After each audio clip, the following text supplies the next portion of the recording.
అందరికీ నమస్కారం అండి. ఈరోజు ప్రెస్ మీట్ పెట్టడానికి కారణం, ఈరోజు ఆంధ్రప్రదేశ్ ప్రభుత్వం, ఉమ్మడి ప్రభుత్వం, తెలుగుదేశం ప్రభుత్వం, శ్రీ నారా చంద్రబాబు నాయుడు గారు ముస్లిం మైనారిటీపై ఉన్న అభిమానాన్ని చాటు చెప్పుకున్నారు. ఎందుకంటే ఎవరైతే ఈ ఆంధ్రప్రదేశ్లో ఉద్యోగస్తులు ముస్లిం మైనారిటీలు ఉన్నారో వాళ్ళకి రంజాన్ నెల నుంచి, రంజాన్ పవిత్ర మాసం నుంచి వాళ్ళ పనిచేసే వేళలో గంట ముందే వాళ్ళ ఇండ్లకు వెళ్ళొచ్చు అని చెప్పేసి కూడా ఈరోజు చంద్రబాబు నాయుడు గారు జీవో ఇవ్వడం జరిగింది. చాలా సంతోషకరం. మేము ముస్లిం మైనారిటీలు అంతా హర్షం వ్యక్తం చేస్తున్నాం, ధన్యవాదాలు తెలియజేస్తున్నాం.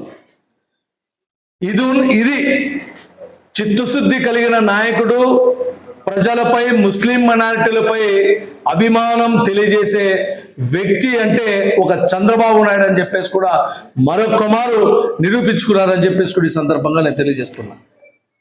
అదేవిధంగా ఈరోజు కొంతమంది ప్రెస్ మీట్లు పెడుతున్నారు. ఆయన ఈ మున్సిపాలిటీ మేయర్ గారు వసీం గారు, అయ్యా నీకు కొంచెమన్నా అవగాహన ఉందా? ఈ అనంతపూర్ ఒక్క ముస్లిం మైనార్టీల పైన కానీ, ఈ అనంతపురం మున్సిపాలిటీ యొక్క ప్రజలపైన నీకు అవగాహన, ప్రేమ, అభిమానం ఉందా అని చెప్పేసి నేను క్వశ్చన్ చేస్తున్నా. మీరే మాకు అడుగుతున్న డిక్కోయిన్లు ఎక్కడిచ్చారు అని. అసలు మీకు బుద్ధి జ్ఞానం ఉందా? 2014లో శ్రీ నారా చంద్రబాబు నాయుడు గారు డిట్కో ఇండ్లు ఇవ్వాలని చెప్పేసి పేదలకి ప్రతిష్టాత్మకంగా ఎల్ఎన్టీ వాళ్ళకి కాంట్రాక్ట్ ఇచ్చి పేదలకి ఎవరైతే ఇల్లు లేవో వాళ్ళకి ఇవ్వాలని చెప్పేసి ఒక దృఢ సంకల్పంతో భవనాలు నిర్మిస్తే, వాళ్ళ లబ్ధిదారులు కూడా చాలా మంది డబ్బులు కూడా డీలీలు తీసి ఇస్తే, మీ ప్రభుత్వం వచ్చిన తర్వాత 2019లో వచ్చిన తర్వాత అసలు 98% పూర్తి చేసిన ఇళ్ళని కూడా ఇవ్వలేని దద్దమ్మ ప్రభుత్వం ఈ వైఎస్ఆర్ ప్రభుత్వం. కాదా వసీం గారు? చూపిమంటారా?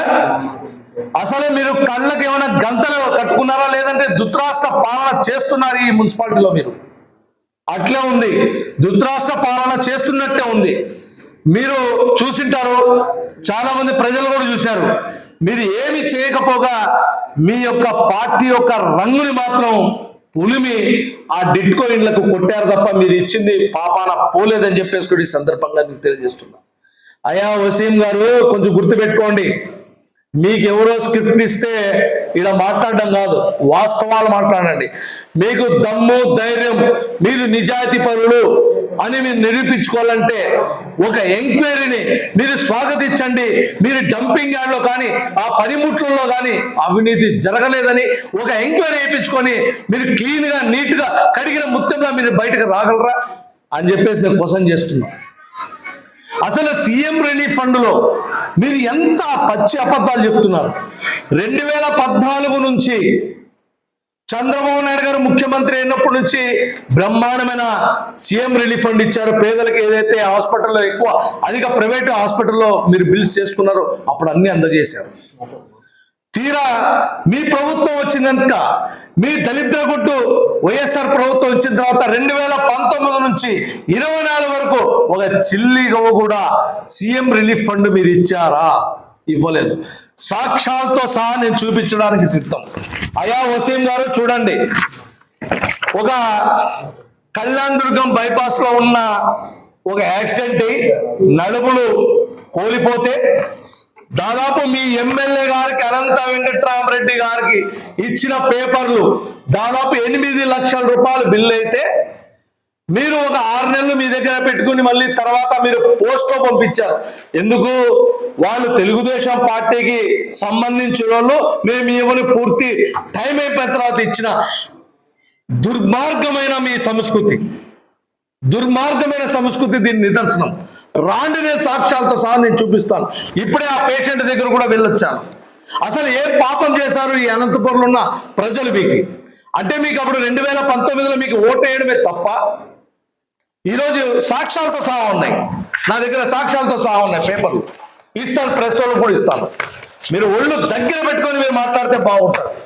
అసలు దగ్గుబాటి ప్రసాద్ గారు ఈ అనంతపూర్ ఎమ్మెల్యే, అర్బన్ ఎమ్మెల్యే గారు వచ్చిన తర్వాత సీఎం రిలీఫ్ ఫండ్ 66.62 కోట్ల రూపాయలని ఈరోజు ఇక్కడ డబ్బులు సీఎం రిలీఫ్ ఫండ్ ఇస్తే మీకు ఓరోపట్లేకపోతున్నారా? అసలు దగ్గుబాటి ప్రసాద్ అన్న గారు పార్టీలకు అతీతంగా, పార్టీలకే సంబంధం లేకోకుండా ఎవరైతే ప్రైవేట్ ఆసుపత్రుల్లో చూపించుకుంటారో వాళ్ళకందరికీ అధిక బిల్లులు వస్తే వాళ్ళకు 50%, 60% ఈరోజు టాప్ పనుగా అన్ని నియోజకవర్గాల కంటే ఈ అనంతపురం అర్బన్ నియోజకవర్గమే ఈరోజు సీఎం రిలీఫ్ ఫండ్ లో టాప్ లో ఉందంటే ఆయన ఎంత గ్రౌండ్ లెవెల్ ఎంత కష్టపడుతున్నారు, ఈ అనంతపురంలో ఉన్న ప్రజలపై ఎంత అభిమానం చూపిస్తున్నారు మీకు కళ్ళకు కట్టే కనిపిస్తున్నారు. మీరు ఇంకా ధృతరాష్ట్ర పాలనలో ఉంటే ఎట్లా?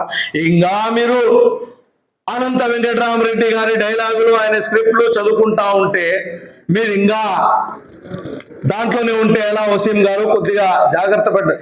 మీకు అంత ప్రేమ అభిమానం మైనార్టీల మీద ఉంటే ఒక మైనార్టీ వసీం, మీరు మున్సిపల్ చైర్మన్ కదా, మీరు మైనార్టీలకి ఏం పెట్టారు? మీరు పవర్ లో ఉన్నారు, మీ కౌన్సిలింగ్ మెంబర్లంతా మీరే, ప్రతిపక్షమే లేదు.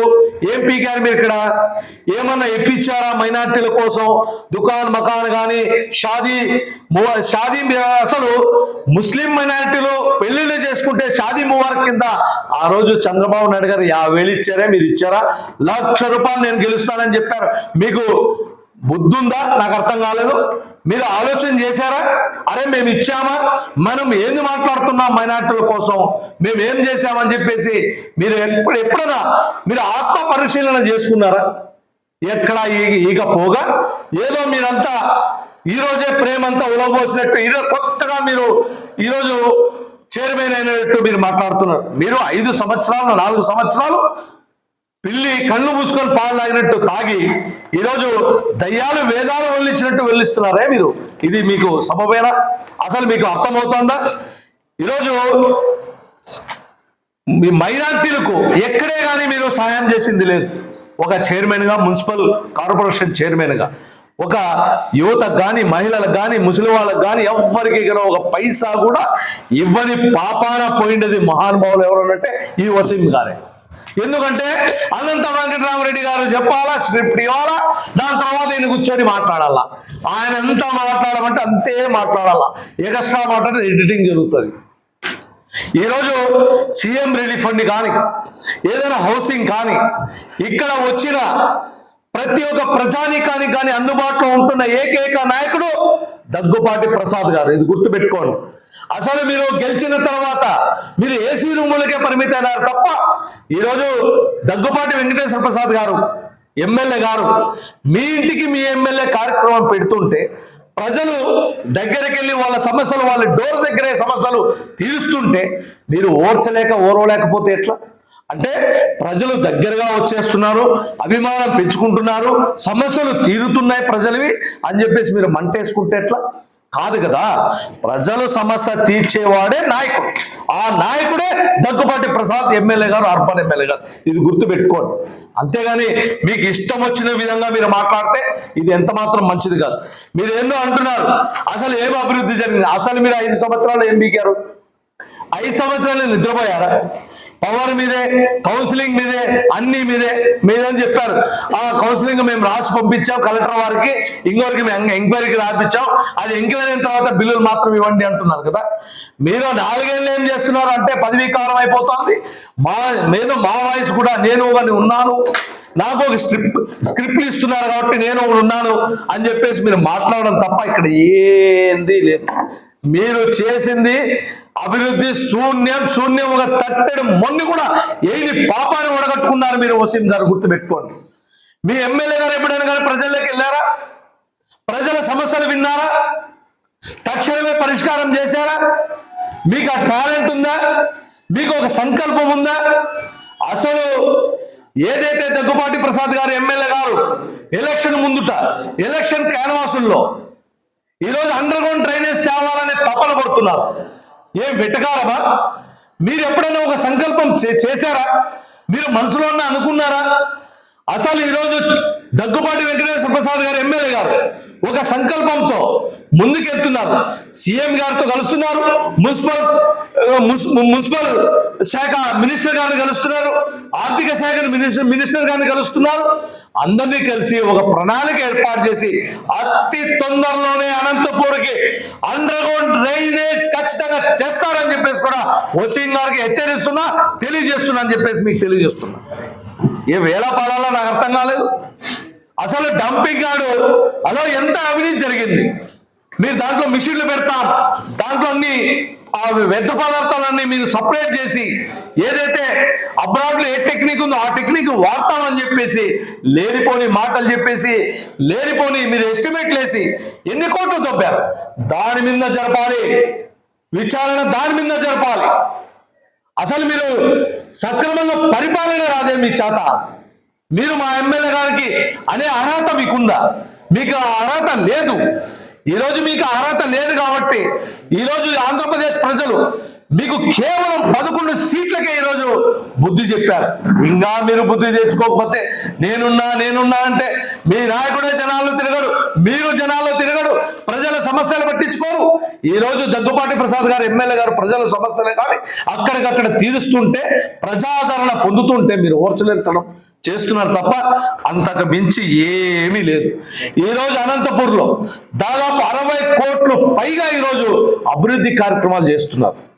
ఈరోజు 33.86 కోట్ల రూపాయలని శాంక్షన్ వర్కులు చేసే సిమెంట్ రోడ్లు కావచ్చు, కాంపౌండ్ వాళ్ళు కావచ్చు, అదేవిధంగా మన జేఎన్టీలో పెండింగ్ బిల్స్ కావచ్చు, అనేక చోట్ల అనేక సమస్యలు ఉన్నట్టు ఒక్కొక్కటిగా తీర్చుకొని వస్తుంటే యాడా ప్రజాభిప్రాయం పెరుగుతుందో, ఈ లోకల్ బాడీ ఎలక్షన్లో ఏకగ్రీవాలు అవుతాయో అని చెప్పేసి మీకు ఇప్పటికే గుండెల్లో రైళ్లు పెరుగుతున్నాయి.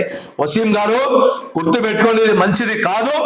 మీకు సబ్జెక్ట్ నాలెడ్జ్ జీరో, మీకు స్క్రిప్ట్ మాత్రం మీ దగ్గర ఉంటుంది తప్ప ఇంకేంది లేదు. మరి దీనికి ఏమంటారు వసీం గారు? సీఎం రిలీఫ్ ఫండ్ మేము ఇచ్చినప్పుడు వాళ్ళు ఇచ్చేసామనని ఒక్క సీఎం రిలీఫ్ ఫండ్ లే, ఒక మైనారిటీకి ఆదుకోలే. కనీసం మసీద్లకి మీరు కనీసం మీ ప్రభుత్వంలో వైఎస్ఆర్ ప్రభుత్వంలో మసీద్ కాంపౌండ్ వాళ్ళకి చున్నం కొట్టే పాపాను కూడా పోలే. మీరు పోయారా? ఆ రోజే మేము మా చంద్రబాబు నాయుడు గారు, మా తెలుగుదేశం ప్రభుత్వం మౌజన్లకి ఇమాములకు డబ్బులు ఇచ్చిన ఘనత చంద్రబాబు నాయుడు గారు. అదేవిధంగా విదేశీ విద్యకు డబ్బులు ఇచ్చిన ఘనత చంద్రబాబు నాయుడు గారు. ఆ రోజు మీ జగన్మోహన్ రెడ్డి వచ్చిన వెంటనే విదేశీ విద్య తీసేశారు. మీకే కళ్ళు ఏమన్నా గంటలు కట్టుకున్నారా? మీరు మీ నాయకులు, మీకు నాయకులు అంటారా? మీకు విశ్వాసమే కోల్పోయారు ప్రజల్లో. మీరు నమ్మబలుగుతున్నారు, మీరు లేనిపోని చెప్తారు. మీరు మీ పార్టీ మీ నాయకులు తప్ప మేము పలికే అవసరం లేదు.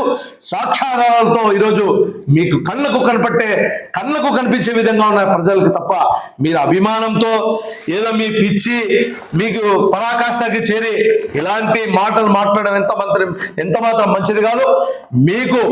మీకు దమ్ము, ధైర్యం, విశ్వాసం ఉంటే మీరు విచారణకు సై అనండి. మా ఎమ్మెల్యే గారు కానీ ఇక్కడున్న మంత్రులు కానీ మీపై, మీరు చేసిన విక్రీ చేసినపై, మీరు చేసిన బిల్లులపై విచారణకి మీరు సై అనండి.